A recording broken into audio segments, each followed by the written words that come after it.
Hey there, Mountaineer fans, and welcome in once again to SVC Sports Weekly, hosted by Nosek Gage.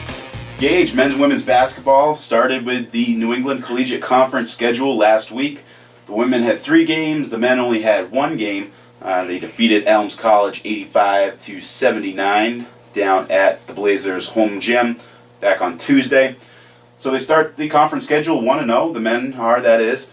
And again, you want to win these non-conference games, but the conference ones are really what you're playing for if you want to be in the postseason at the end of the year. Absolutely. You're exactly right. You know, you want to win the regular season conference championship so you have the opportunity to host.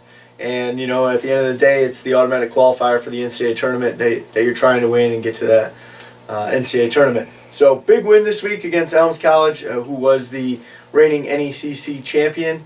And on the road, which is always a tough thing to do, to win on the road against a quality opponent in college basketball and in college in any sports. But definitely a great win for our men's basketball team at Elms College this week. And, again, they had to battle back. They were down, I believe it was a double-digit figure there in the second half. They worked hard. They didn't give up on themselves. They continued to shoot the ball well. And things just kind of came together. And they pulled out the win. Again, it's the only conference game they have before the winter break here. But it's nice to get that, one in the win column and be moving them towards more come after the new year. Then the weekend they went to play the College of St. Joseph at the Tri-State Shootout down at MCLA. They defeated them Friday night 74-64. So a little bit lower scoring than they're accustomed to. The team averages 86.9 points per game. That figure is helped out by their 109-88 victory against Rensselaer Polytechnic Institute Saturday afternoon in the championship game. So this is the 5th year of the Tri-State Tournament. First time that SVC has ever brought the trophy back to the Mountaineer Athletic Center. And, again, they're the non-conference games, but it helps and it gets you ready for the conference schedule. Helps Coach Engelstad and his staff figure out what they need to improve upon. Free throws, something that we'll talk about in a minute here. With that 109 points, most that the Mountaineers have scored in regulation since November of 2005. Of course, people remember the Skidmore game back in 2010, but 7 overtimes, you should be scoring a lot of points. And again, it seems like a lot of things are going very well for this team early on. Yeah, you're exactly right. And this weekend, I was able to see them play both days, and both games they had under control pretty much throughout. The St. Joseph's game played a really well first half, really good first half, and St. Joseph's was able to close the gap late. But and same sort of thing in the RPI game, they were up 35 at one point, and they finished the game winning by 21. But this is a team that is clicking on all cylinders, some really big wins, has another big game this week against Union College. But overall, this team is really deep, a lot of talent, and Coach Engelstad can go to anybody he wants on any given night, and you're going to have a different high scorer or a different group that's playing well, and he's doing a good job at mixing and matching and finding the right groups each and every night. Now, again, both of those games in the Tri-State were down at MCLA. Quick note, it's very uncommon that you'll play 4 games in somebody's gym and not play against them. Going back to the Williams tip-off tournament, they played Williams and then Rutgers Newark, and now they're playing, or this past weekend they played RPI, St. Joe's. So 4 games at MCLA. They got very used to that gym, never played MCLA. But again, the team doing very well, 86.9 points per game. That's first in the conference. But again, let's not get ahead of ourselves and think that everything is peaches and cream here. They do still have things to work on. Again, I mentioned free throws. They're only shooting 64.7% from the charity stripe. That's 6th in the league. However, they do hit the ones that really matter late in the game. Of course, Deshaun Hamlet hitting the 2 against Williams. I want to say they were about 12 for 14 down the stretch in that Elms game. So the overall percentage isn't where you would want it to be, but if they're hitting the ones that really count, does that percentage mean anything? Yeah, I think you're right. You have to look at, what are you doing down the stretches? Shaquille O'Neal once said, I might not make him during the game, but I make him in clutch. And that's sort of what they're doing right now. They're shooting about the same percentage as Shaquille O'Neal as well. But, I think it's something that Coach Engelstad will work on with the guys and that entire coaching staff. You'll see that number improve, absolutely. But it's I think that's probably their biggest number that they need to improve, because other than that, they're playing really good defense. They're turning teams over and they're shooting the ball. I know defensively, Coach Engelstad told me this morning that they're 8th in the country on defense. 3-point percentage, which is, that's a great stat. If you can hold teams not scoring 3-pointers, you can be really successful, which is showing with their 6-1 record. Yeah, we mentioned that they score a lot of points. They're shooting 47% flat from from the field. That's 3rd in the league, so they're pretty efficient on the offensive end. They play that press, that full court press on the defensive end, and again, like you mentioned, that lends itself to a lot of turnovers. They make the most of it in transition, and that's really, I think, where they're going to win their games. You hear the old adage that offense wins games, but defense wins championships. And I think that will be a pivotal part of their game come, the meat of the conference schedule into hopefully the postseason. Yeah, this defense is impressive. It's fun to watch. They wear other teams down. And I think that's why, we've talked a little bit of the Elms game, come from behind win. A Sage game earlier in the year, come from behind win. Even Williams at the beginning of the year, they were down a little bit and came from behind and won. The way they play, and as deep as they are, they wear teams down. And it's very tough for point guards to continue to be pressed an entire game and continue to make good plays. And this team just keeps coming at you, and eventually gets that turnover and scores in transition pretty well. And I think their ability to do that stems a lot from the fact that their bench is so deep. And Coach Engelstad can go to guys that are fresh and be able to still have that high energy late in the game, whether it's pressing or the fast break in transition once they get a steal. And that's something that teams can't really match up very well against, or at least that's what we've seen so far. A guy like Deshaun Hamlet coming off the bench, that's not bad. That's a good weapon to have. Yeah, you're right. I don't think there's a team that we've seen so far that's as deep as us. Williams is really good, especially their front five, and they got some guys coming off the bench that are pretty good as well. But we legitimately have 9 or 10, maybe even 11 guys that we can play out there any night, and you only got to find 5 that click at the right moment, and the coaching staff has been able to do that so far. And Deshaun Hamlet, of course, we've mentioned his name a lot on this program, had a pretty good week. He was named the All-Tournament MVP for the Tri-State Shootout.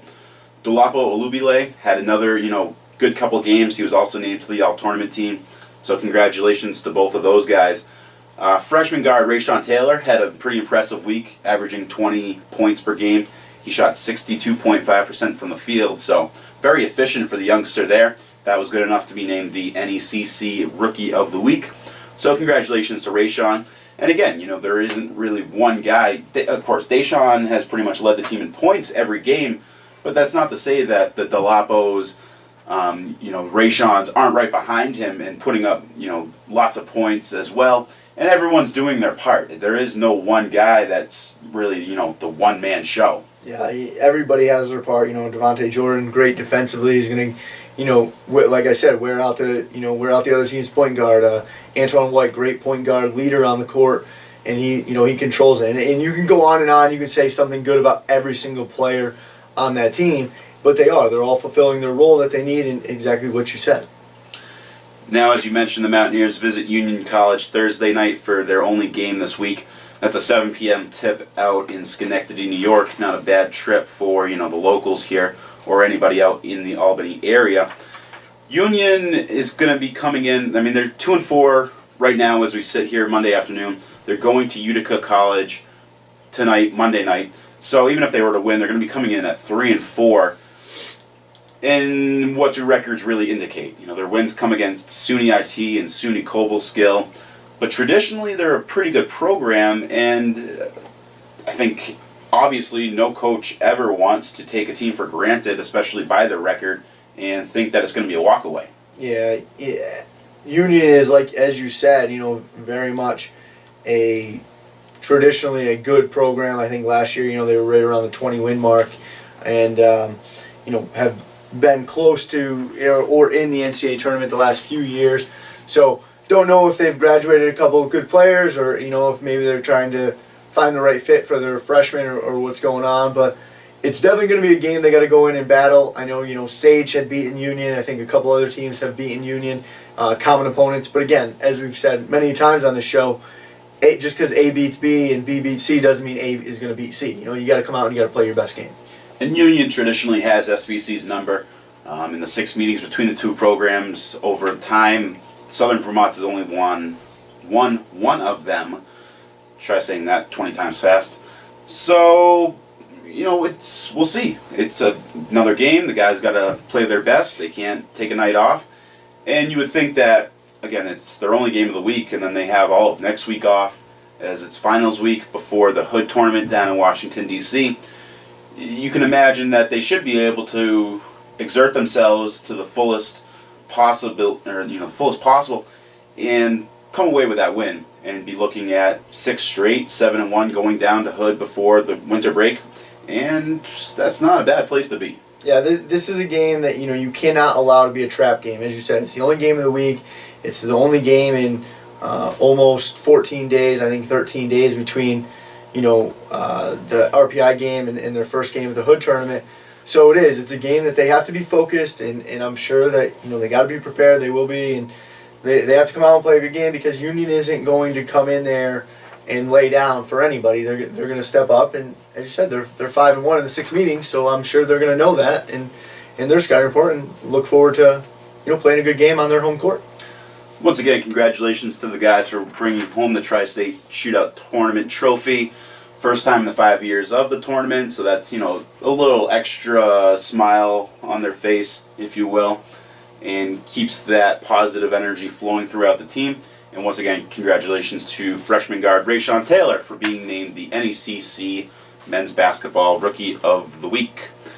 Over to the women's side, Dave, they had 3 games against conference opponents last week, and for all intents and purposes, you can say that they were the 3 tougher teams in the conference. It's a tough way to open up the league schedule, but that's the hand they got dealt. They had to make the most of it, and they didn't have the ideal outcomes. They lost to Elms College on Tuesday, then at Daniel Webster on Thursday, and then to Regis here on Saturday. But they showed some good signs. Sophomore forward Sarah McDonald coming through with a career high, 24 points in the loss at Daniel Webster. You can really see her coming into her own. Mike Quinn said it in the preseason interview I had with him that he thought Sarah was going to have a breakout year, and so far she's doing that for the Mountaineers. I think you're right. Last year we talked Amber Flag every single week on this show of how she might have led the team in scoring, or she was every single week it was Amber. And this year you're talking about a couple more people, and this team is starting to come together. Yes, we knew it. We talked about it last week. The 3 teams they faced were the 3 dominant teams in this conference. They've been that way, for the last couple years. But Sarah McDonald played really well, 24 points against a quality team in Daniel Webster, and I know that was their game plan, is to go into her because she was a little bit taller than the Daniel Webster team, and the team took advantage of that and made the most of it, and she played well. And congratulations to Sarah for again really coming into her own and kind of getting that confidence to play that well. You'd have to say for the most part that the women's front court is pretty good. They're very tall. They really force teams to play in their back court, from the perimeter. And that's something their opponents did last week, and they're able to hit those 3 balls and those long shots to get those wins. But when you got Sarah, grabbing a lot of rebounds, Kayla McKenzie, another sophomore forward, she had a career-high 16 boards in the loss against Elms. She's also been blocking a ton of shots, nothing that is surprising to Mountaineer fans. She leads the conference with 2.5 blocks per game. So, teams see this, and the game starts early on. They're kind of afraid to go inside between Sarah, Kayla, guard/forward, Javacia White. That's some pretty good height there for Coach Quinn, and again, hopefully get the teams to shoot from far, get their percentages down, grab those rebounds, and then move the ball in transition. It's something that they've been trying to work on, and limiting those turnovers is huge. But again, go back to last year, we mentioned that they were a young team. They haven't really turned into that much of an experienced team over an 8-10 month gap. They were tied 55-55 at Daniel Webster with 5 minutes to play. D-Webb went on a 19-6 run to close it out. So again, a little bit of that inexperience with not knowing how to, close out those close games, and that's something that a loss like that tells them, hey, we need to do better come crunch time. I think this team right now, the biggest thing they're missing is playing a complete game. I know the Elms game, I believe they were down 6 or 7 at halftime. As you just mentioned, score was 55-55 with 5 minutes remaining against Danny Webster. At times they played well against Regis, especially the first half, first 10 minutes.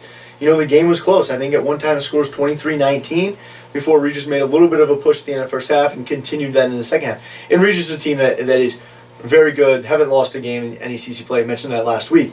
But still, these are 3 quality opponents that you played.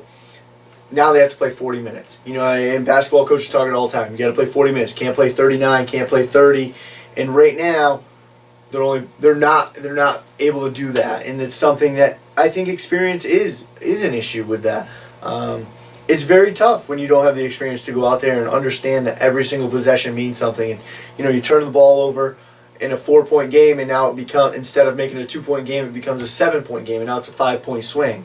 So they do have to do that. I think as time goes on, as they get into more and more conference play in the second semester, they have a chance to show that experience that they learned from last year and the first half of this year.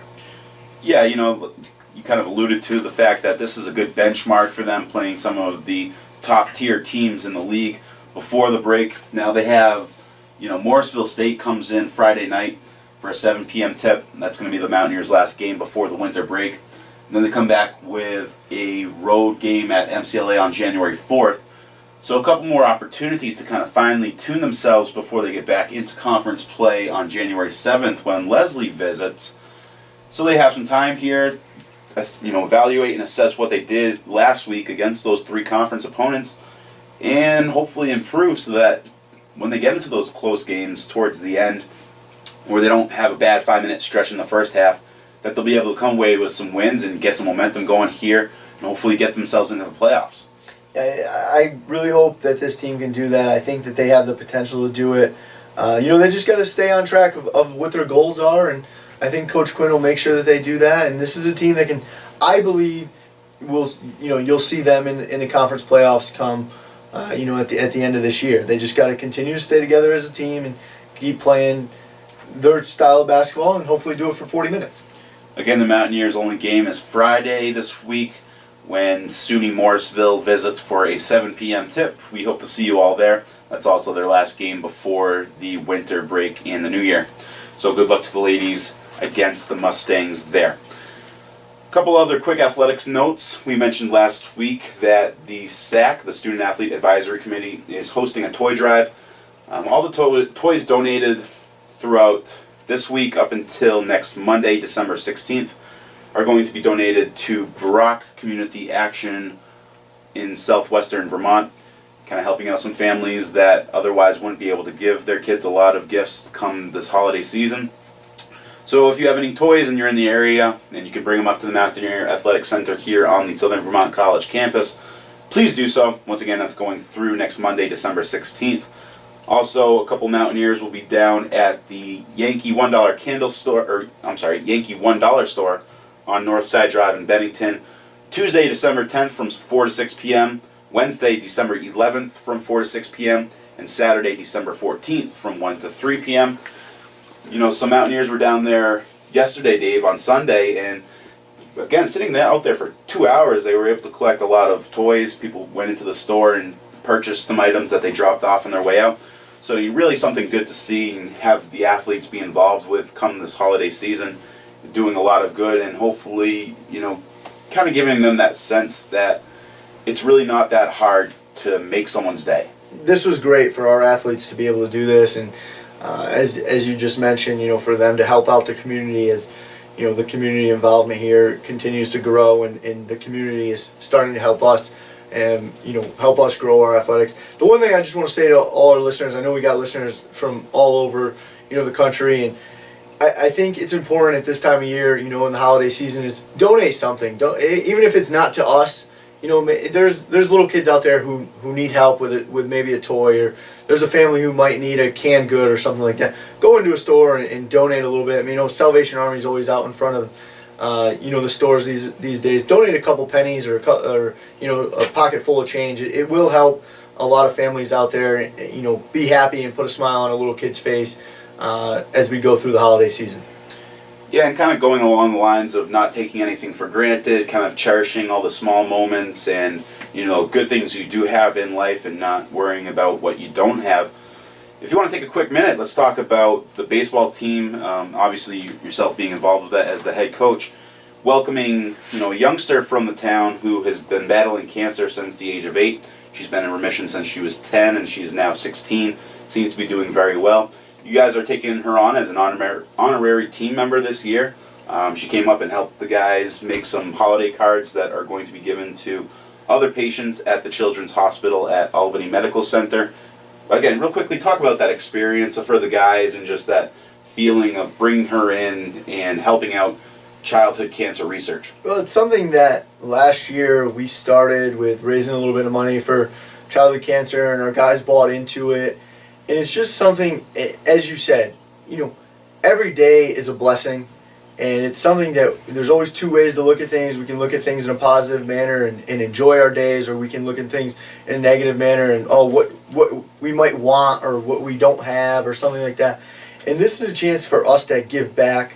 Kirsten is someone who, she was with our team for a little while, and we put smiles on her face and her family's face of helping out and just having a good time.